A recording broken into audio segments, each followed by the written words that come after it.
Hello friends, Mithu kitchen ব্লগসে আপনাদের স্বাগত। আজকে আমি আবারও একটা দারুণ রেসিপি নিয়ে চলে এসেছি আপনাদের সাথে শেয়ার করতে। আজকে যেহেতু নববর্ষ, তাই আপনাদের শুভ নববর্ষের প্রীতি ও শুভেচ্ছা জানিয়ে নতুন রেসিপিটি শুরু করছি। নিয়ে নিচ্ছি 1.5 বাটি বাসমতি চাল। আপনারা যে কোনো চাল দিয়ে করতে পারেন, তবে বাসমতি চাল বা গন্ধরাজ চাল এইসব চাল দিয়ে কিন্তু খুবই ভালো হয়। তো চালটাকে আমি ভালো করে ধুয়ে নিয়েছি, ধুয়ে ভিজিয়ে রেখেছি জল দিয়ে। চালটাকে ভালো করে কিন্তু ধুয়ে নিতে হবে। তো দেখুন আমি ভিজিয়ে যে রেখেছিলাম। আর কিন্তু জরুরি একটা কথা, মেপে মেপে কিন্তু নিতে হবে। এই রেসিপিটি বানানোর জন্য খুবই জরুরি মেপে নেওয়াটা। আমি বাড়িতে ঘি বানিয়ে রেখেছিলাম, তো কড়াইয়ের মধ্যে দিয়ে দিয়েছি আধা বাটি ঘি। দিয়ে কাজু কিশমিশটা যে ধুয়ে রেখেছিলাম আগে থেকে, সেই কাজু কিশমিশ ঘিয়ের মধ্যে প্রথমে আমি ভেজে তুলে নেব। ফ্রেন্ডস, রেসিপিটি দেখে ভালো লাগলে লাইক কমেন্ট শেয়ার করে চ্যানেলটিকে সাবস্ক্রাইব করার অনুরোধ রইল। কাজু কিশমিশ ভাজা হয়ে গেছে, এবার আমি তুলে নিচ্ছি। বেশি কিন্তু ভাজা যাবে না, তাহলে কিন্তু তেতো লাগবে।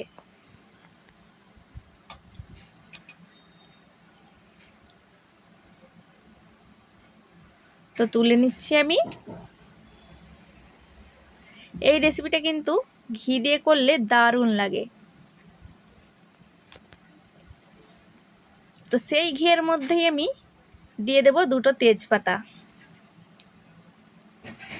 2টো এলাচ, দারচিনি, লবঙ্গ আর গোলমরিচ দিয়ে ভালো করে একটা ফোড়ন দিয়ে দিতে হবে।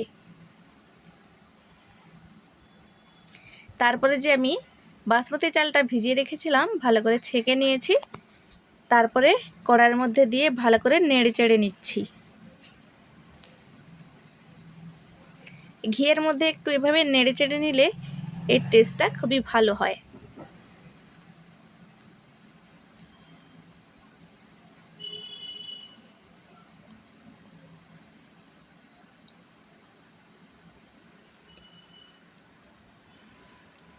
যতক্ষণ না জলটা শুকিয়ে যাচ্ছে ততক্ষণ কিন্তু নেড়ে চেড়ে নিচ্ছি।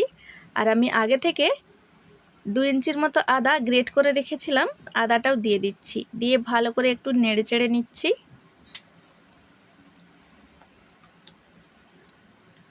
এদিকে আমি সামান্য অরেঞ্জ ফুড কালার নিয়ে নিচ্ছি, নিয়ে একটু জল দিয়ে ভিজিয়ে রাখছি। দেখুন শুকনো শুকনো হয়ে গেছে চালটা।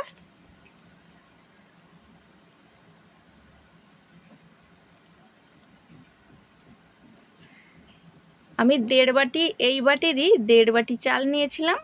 তো এই বাটিরই হিসাব করে আমি 3 বাটি জল দিয়ে দিচ্ছি। চাইলে আপনারা দুধও দিতে পারেন।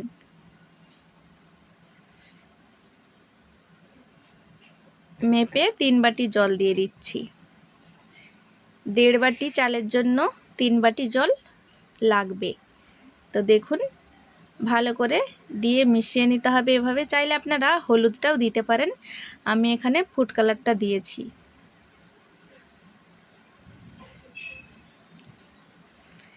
তারপরে আমি ঢাকা দিয়ে রেখেছিলাম 15 মিনিট। দেখুন কতটা শুকনো শুকনো হয়ে গেছে, একেবারে ঝরঝরে হয়ে গেছে। দেখুন কত সুন্দর লাগছে দেখতে, কালারটাও দারুণ এসেছে। গ্যাসের আঁচটা কিন্তু হাইতে ছিল। এভাবে একটু নেড়ে চেড়ে নিয়েছি। তারপরে দিয়ে দিচ্ছি পরিমাণ মতো নুন, 3 চামচের মতো দিয়ে দিচ্ছি চিনি,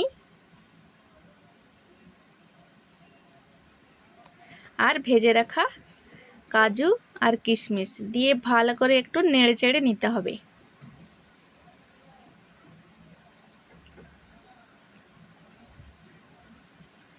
এভাবে ভালো করে একটু নেড়ে চেড়ে নিচ্ছি যাতে বাদামটা মিশে যায়। যেভাবে আমি বানিয়েছি এইভাবে একবার বানিয়ে দেখুন, খেতে অসাধারণ লাগে।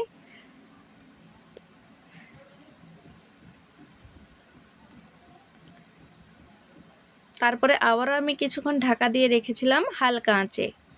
তো দেখুন এইবার কিন্তু পারফেক্ট তৈরি হয়ে গেছে আমাদের বাসন্তী পোলাও বা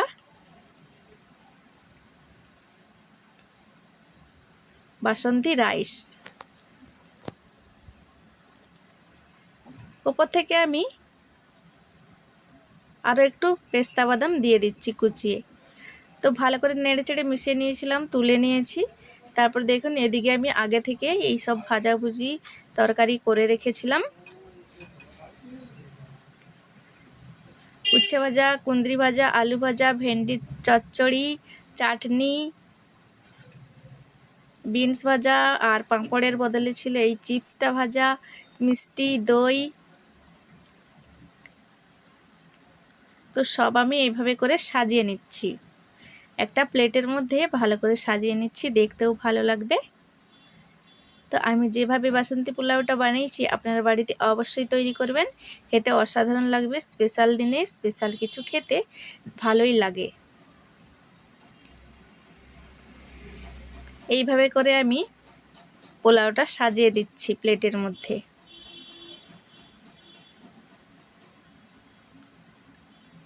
দেখুন কতটা দারুণ লাগছে। তো ফ্রেন্ডস, রেসিপিটা কেমন লাগলো একটা কমেন্টে অবশ্যই জানাবেন। তো রেসিপিটি আমি এখানেই শেষ করছি। ভালো থাকবেন, সুস্থ থাকবেন। দেখা হবে পরবর্তী ভিডিওতে। আবার একটা নতুন রেসিপি নিয়ে চলে আসব আপনাদের সাথে শেয়ার করতে। তো আজকের রেসিপিটি এই পর্যন্ত।